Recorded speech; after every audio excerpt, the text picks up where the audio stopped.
Hey, in this lesson, I'm going to help you stop sounding like a textbook. I'm going to teach you 5 English idioms that will transform your English today.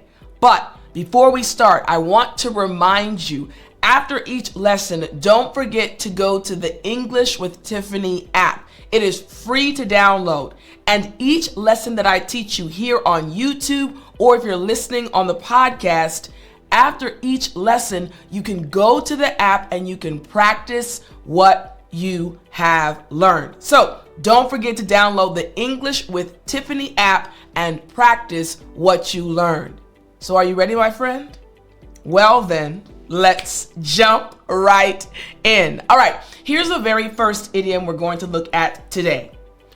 Under the weather. Under the weather. Now, this is an English idiom that we use all the time. So it's important for you as an English learner to understand the meaning and how to use it. So, under the weather just refers to feeling ill or sick or not at your best physically.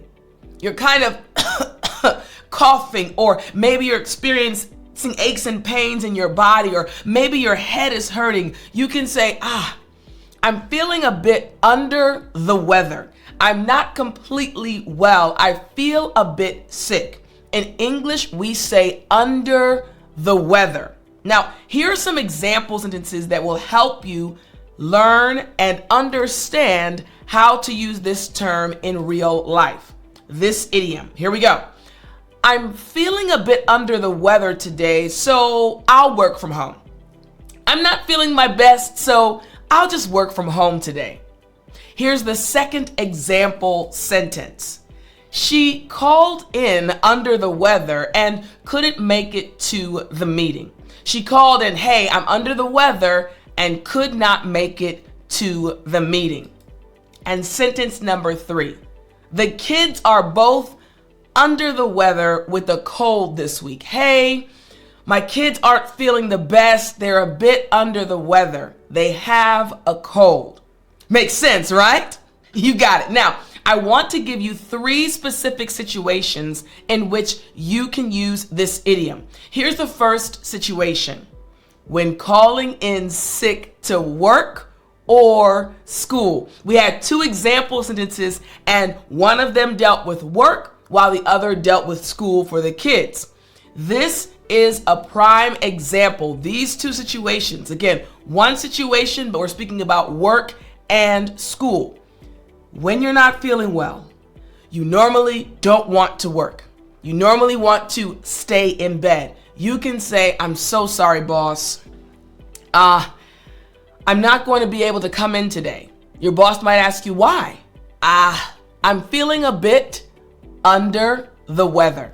Or maybe on the other side, your kids, they're coughing, they're sneezing. You call their teacher, hey, Miss Smith, I'm so sorry. I'm not going to be able to bring the kids to school today. Oh no, what happened? They're okay, but they're a little bit under the weather, so they'll be there tomorrow. You see how to use it, right? Yes. All right, so here's the next situation. The first one was kind of a double one for you. Situation number 2. Explaining why you need to cancel social plans. Think about it. Your friends want to hang out with you. Maybe your coworkers want to hang out, but all of a sudden, you start feeling yourself not feeling the best. You're coughing, your head is hurting, and you need to let them know that you're not going to be able to hang out. Hey guys, I'm so sorry. You're leaving a voice message. I want to hang out tonight, but unfortunately, I'm feeling a bit under the weather, so I'm going to have to cancel. That's the second situation. Here's the third situation in which you can use this idiom. Describing mild illness symptoms to others. Notice it says mild symptoms. So I don't have the flu per se, but I feel like it's coming on. Again, body aches, a bit of a headache, a cough. When I want to explain to others my mild symptoms, like, hey guys, I don't know what's been going on, man. I'm feeling a bit under the weather, and immediately people will understand, you're not at 100%. You're not completely sick just yet, but you're a bit under the weather. Make sense? Yes, excellent. All right, let's move on now to our second idiom. Our second idiom is hit the hay. Hit the hay. And you're probably wondering, wait a minute, what in the world? Hit the hay. Don't worry. This idiom just refers to going to bed or going to sleep.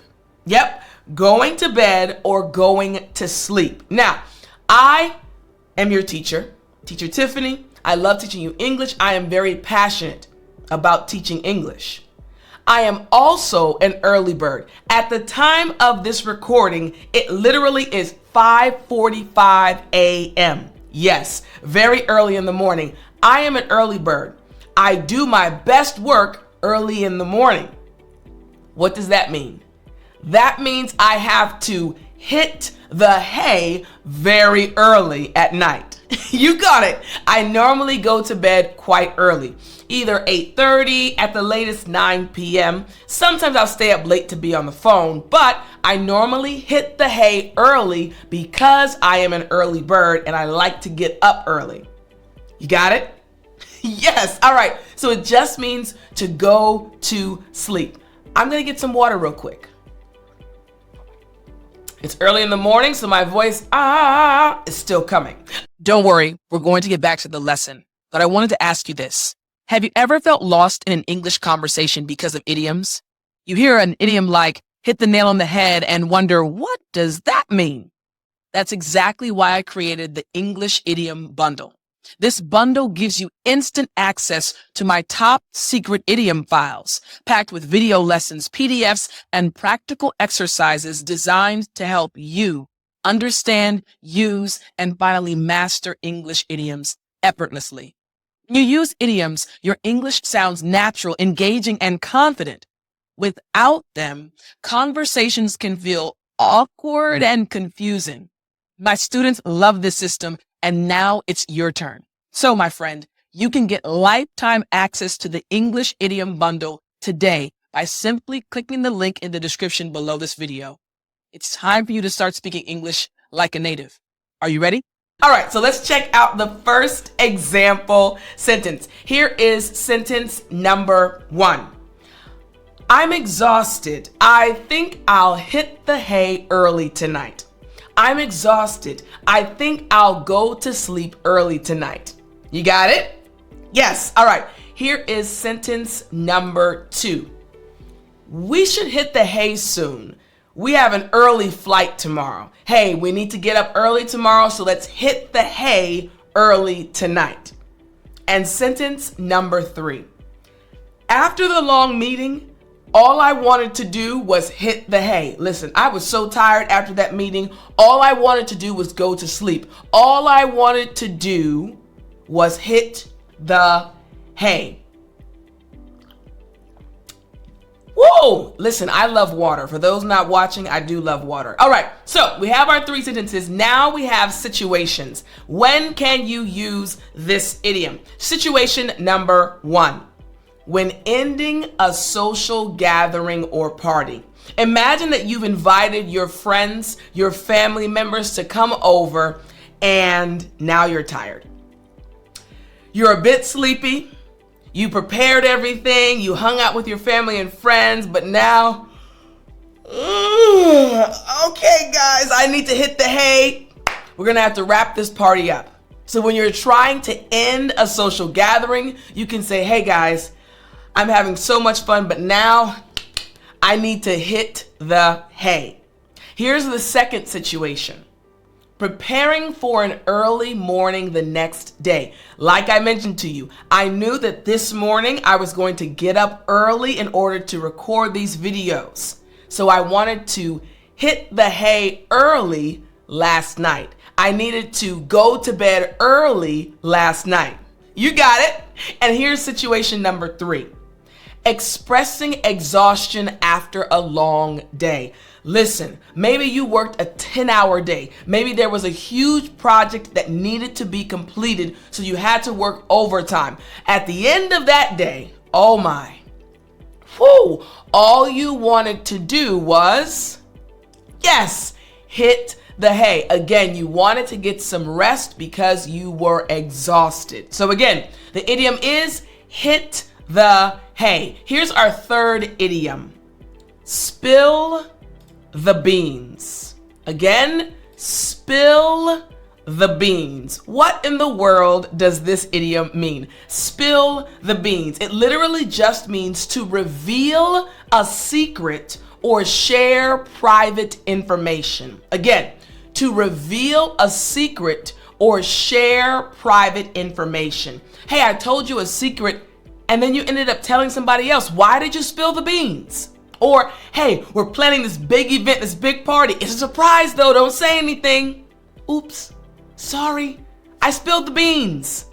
I revealed a secret or shared private information. Make sense? Yes, all right. So here are the example sentences. Sentence number 1. Come on, spill the beans about your last date night. Your date last night. Come on, let me know. I know you're trying to keep it private, but I got to know. Was he nice? Was he handsome? Tell me all about it. Spill the beans. Tell me your private information. Here's the second example sentence. Someone finally spilled the beans about the surprise party. And finally, sentence number 3. Don't spill the beans to your sister about her birthday gift. Don't tell her. Keep it a secret. Don't spill the beans. Yes, you got it. All right. So our we have to look first at our 3 situations. Here are the 3 situations for this idiom. I almost went to the 4th idiom, but I got to give you your 3 situations. Situation number 1. Don't or during gossip sessions with friends. I will say don't gossip, but during gossip sessions with friends, let's say it's lighthearted gossip. Your friends are all sitting together, and then all of a sudden one friend says, so I heard that someone is dating a new guy. Spill the beans, girl. So you're speaking about things going on in your lives. You're talking about things going on at home or at school. All of a sudden, wait a minute. Did you hear that Sarah and Brian are dating? Girl, spill the beans when you're speaking with your friends. Here's the second situation. When trying to get information from someone. Someone has a secret or someone has some private information and you want to know that information. I'm not encouraging this. I'm a very understanding person and I let people have their own privacy. So if it's private information, I won't push. But again, in the situation where you actually want to know, you can say, listen, girl, spill the beans. Come on, tell me what's going on. When you want to know information from someone. And situation number 3, warning someone to keep a secret. Listen, please don't spill the beans. I'm telling you this and I'm trusting you. I'm trusting that you won't spill the beans. I'm trusting that you won't tell anyone. In this situation, you can say spill the beans. You got it? Yes, excellent. All right, now we are going to proceed to our 4th idiom. The 4th idiom is butterflies in my stomach. Again, butterflies in my stomach. What does this idiom mean? Butterflies in my stomach, butterflies in her stomach, butterflies in his stomach. It literally just refers to feeling nervous or anxious about something. Think about it. Imagine that you have to give a speech in front of 1,000 people. Immediately, your body starts reacting. You start feeling a bit nervous. You start wondering, oh no, am I going to be able to present in front of them? Am I going to be able to speak clearly? Are they going to like what I have to say? You start getting butterflies in your stomach. That weird feeling when you're nervous in your stomach, right? Kind of like bubbling. Butterflies in your stomach. So check out this first example sentence. Sentence number 1. I have butterflies in my stomach before every presentation.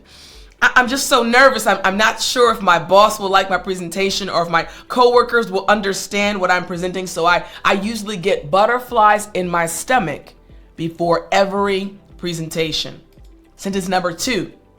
The job interview is tomorrow and I already have butterflies in my stomach. I'm already feeling nervous. You got it. Sentence number 3. First-time performers often get butterflies in their stomachs before going on stage. It's their first time, they're nervous, they're not sure how people are going to receive them, so they usually get butterflies in their stomachs.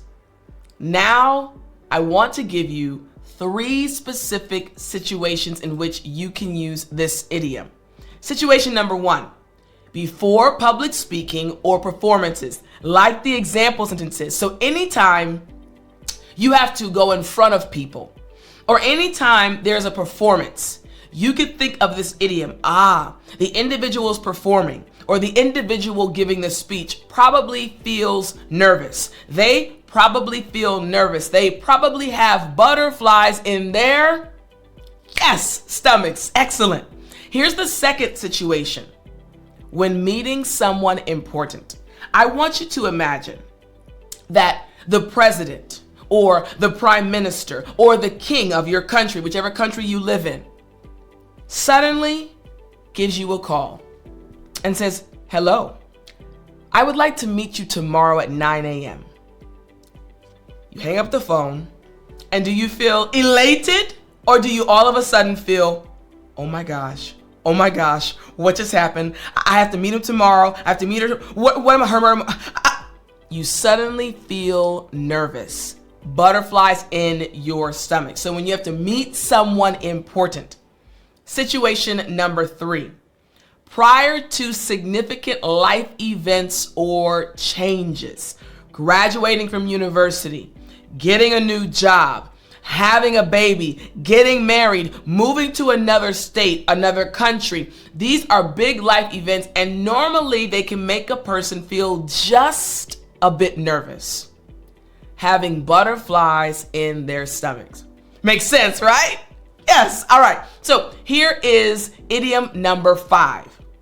Bite off more than you can chew. Again, bite off more than you can chew. Now, this has nothing to do with food. This idiom, bite off more than you can chew, is actually speaking about taking on more responsibilities or tasks than you can handle. Again, you're taking on more responsibilities or tasks than you can handle. Hey, you only have 8 hours a day to work, for example. Don't take on 50 different tasks. You're biting off more than you can chew. Just do the task that you are able to do in that 8-hour period. Don't bite off more than you can chew. Make sense? Yes, you're so smart. Here we go. All right, let's check out these example sentences. Sentence number 1. I think I've bitten off more than I can chew between work, school, and volunteering. I think I have too many responsibilities. I bit off more than I can chew. Sentence number 2. Don't bite off more than you can chew by signing up for too many classes. Sign up for 1, make sure you can handle it. Don't sign up for 6 classes. Don't bite off more than you can chew. Excellent. And sentence number 3 before we get to our situations. She bit off more than she could chew when she agreed to organize 3 events in 1 week. She bit off more than she could chew. You got it, right? All right, now there are 3 other situations in which you can use this idiom. Situation number 1, when taking on multiple projects simultaneously, just like the last example sentence. She wanted to organize 3 events in 1 week. Hey, you've taken on too many projects at the same time. When this happens, you can say, don't bite off more than you can chew. Here's the second situation in which you can use this idiom.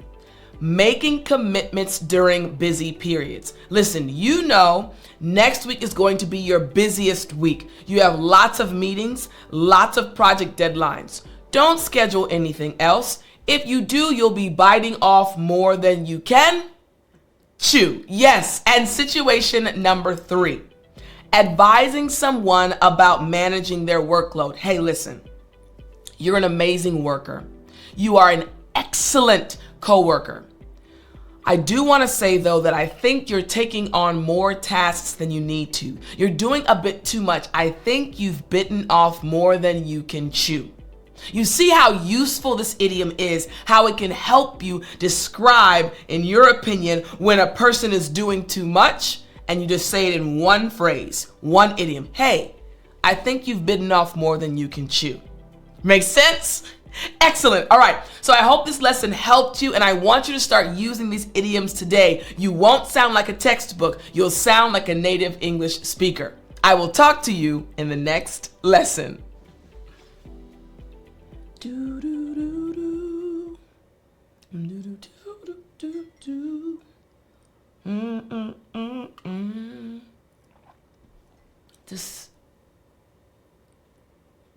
You still there? You know what time it is. Story time. Hey. I said it's story time. All right. I want to tell you this story. It happened when I was in South Korea, and some of you might know this story, but I love this story because it's an example of friends being good friends and not spilling the beans. So, just to give you a little insight into who I am. You know me as your teacher, as your English teacher. I'm passionate about helping you speak English. I'm also passionate about making my family and friends feel special. So, when I was in South Korea, there was a big group of us. A lot of us were together, and we all came together. We came at the same time from different countries. So our group included about 40 or 45 people. And so we naturally became good friends. All of us would hang out a lot. So we had a large group of missionary English teachers when I was in South Korea, and we hung out a lot. So we got very close. Now, again, I said I'm the type of friend who enjoys making people feel special. So whenever someone had a birthday, whenever we would go to church, and after church, people would be hungry, I would always, and my roommate, we would invite them over to our place, or we'd organize a meal at someone else's house. Why? We wanted everyone to feel like, hey, you're not by yourself. We can come together and eat together. I love making people feel special. So for birthdays, we would always organize something big for people's birthdays. And again, I am an organizer. I love organizing. So I would be a part of the planning crew, and many times I would start the plans, right? Even when we went on vacation together as a group, I was the one organizing many of the trip details. So again, that's just my personality. I love to organize, and I love to make people feel happy. Remember, I said this is a story about good friends and good friends who don't spill the beans. So you have in mind now who I am as a person. I'm the friend. My love language is giving. So I like to give. I give my time to help you, right? So anyways, so our friends, we all got together because one of our friends was actually going to be going back home. I think she was from London. So we wanted to give her a going away party, right? So there were about, honestly, 30 to 40 of us. We were all going to come together and give her a surprise going away party. So I was a part of the planning crew. I was like, listen, guys, yes, let's do this, this, and this. We can make sure she won't know. So we had everything planned, the food, the invitations. I was excited. Everyone was excited. So the night of the event, the party came. And the plan was we were going to meet at one of our other friends' apartments. We were all going to be there and then shout surprise when this friend came in. Now, the event was going to be in the apartment complex behind my apartment complex. So I was at home at my apartment changing my clothes. My roommate was there, and then one of our other close friends. So the three of us were in my bedroom. I was getting ready, and I noticed that they were acting a little weird. And I was like, guys, we have to go. Another thing about me, I am very punctual. I don't like to be late. So everyone was supposed to be at the apartment, let's say at 7 o'clock. And the girl who the party was for was going to be there at 7:30. I was like, hey guys, it's 6:45. We got to, kind of wrap things up, you know, because they were kind of lounging around. I was like, hey guys, we got to get ready. Let's go. I was excited. But they were real chill. And I was like, it wasn't like them because they also, I'm still friends with them today. They're very punctual. So I was like, what is going on? But they were acting a little weird. And they were kind of just lounging around. And I was like, what is going on? And they kept asking me questions that weren't important. Like, Tiff, what are you teaching your students on Monday? I was like, I don't know. Let's go to this party.